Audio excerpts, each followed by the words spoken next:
Europe 1, 7h20. Patrick Cohen, vous recevez ce matin le père biologique d'Arthur Kermalvézen. Vous avez ce jeune homme né d'un don de sperme anonyme. Et qu'on avait reçu il y a 15 jours. Alors, ce monsieur, nous l'avons joint au téléphone, mais comme il a voulu rester discret, c'est vous, Ève Roger, bonjour. Bonjour. Chef du service Société d'Europe 1, c'est vous qui venez nous raconter cette histoire extraordinaire. Et oui, vous vous souvenez d'Arthur Kermalvézen, né par don de sperme il y a 34 ans. Il est venu ici nous raconter comment il avait retrouvé son géniteur à l'issue d'une recherche rocambolesque et illégale. Il fait un test génétique acheté sur un site internet américain. Il retrouve un cousin éloigné à Londres et grâce à son arbre généalogique, il identifie son géniteur qui habite tout près de chez lui, à 1h30 de Paris.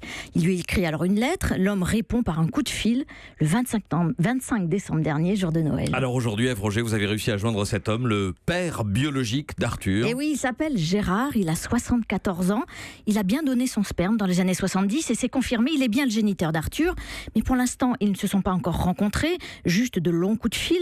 Gérard préfère rester discret car une partie de sa famille, en particulier ses deux grands-fils qui ont plus de 40 ans aujourd'hui, ne sont pas encore au courant.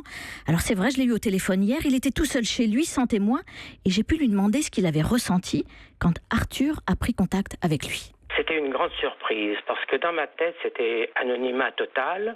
J'étais persuadé que les parents garderaient ça comme un secret de famille. Évidemment qu'on est au XXIe siècle et tout a bien changé. Et c'est tant mieux. Est-ce que vous vous souvenez du moment où vous avez ouvert la lettre d'Arthur ? Bien sûr. Ça fait bizarre dans la tête parce que vous vous apercevez que ce jeune homme était en détresse, quoi. Enfin, je sais pas, il cherchait, puis toujours cette espèce de comment je pourrais dire, de labyrinthe, quoi, qui n'en finissait pas. Non, ce qui m'a franchement sidéré, c'est le cheminement pour arriver jusqu'à moi, quoi. C'est fou, quand même. Quelle histoire. Quelle histoire. Oui, quelle histoire incroyable. Oui, retrouver un homme qui en 74 donne son sperme avec la certitude que son anonymat, ce qu'on lui avait garanti à l'époque, est garanti à vie. Et absolument, et à l'époque c'était rarissime en plus de donner son sperme. C'était il y a 44 ans. Et je lui ai demandé pourquoi il s'était lancé à l'époque dans cette aventure. Eh bien, tout simplement, c'est que j'avais été à une remise de médaille de donneur de sang à la Maison de la Chimie à Paris. Et ces médailles étaient remises par le professeur Léon Schwarzenberg, qui avait évoqué le don de sperme, de gamètes. Donc, si je n'avais pas été à cette maison de la chimie, j'aurais jamais su qu'il y avait possibilité de faire des dons. Voilà. Alors, ce qui m'a amené à faire des dons, c'est que tout simplement, moi, j'ai été marié la première fois. On avait été 7 ans sans avoir d'enfants. Et donc, là, je comprenais très bien la demande des parents qui pouvaient pas, de couples qui pouvaient pas avoir d'enfants. Je comprenais très bien. Est-ce que la surprise, c'était plutôt une bonne surprise ou une mauvaise surprise? Ça vous a dérangé? Non, c'est une excellente surprise. Mais bon, ça reste une surprise. Alors, elle n'est pas toujours à 99%, comment je pourrais dire, positive. Hein. Il y a toujours un petit côté négatif.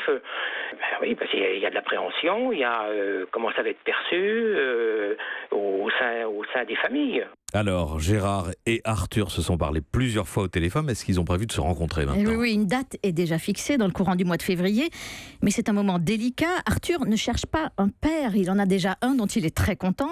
Il veut juste connaître ses origines. Gérard, lui, aussi ne sait pas trop comment se positionner vis-à-vis du père d'Arthur. Et puis vis-à-vis aussi de ce jeune homme qui déboule dans sa vie, comme ça, sans prévenir. Alors je lui ai demandé s'il appréhendait le moment des retrouvailles. J'ai sa photo déjà, c'est déjà pas mal. Il n'y a plus qu'une relation physique à avoir, quoi, c'est tout. Hein. Oh, ça va certainement être émouvant, ça j'en doute pas.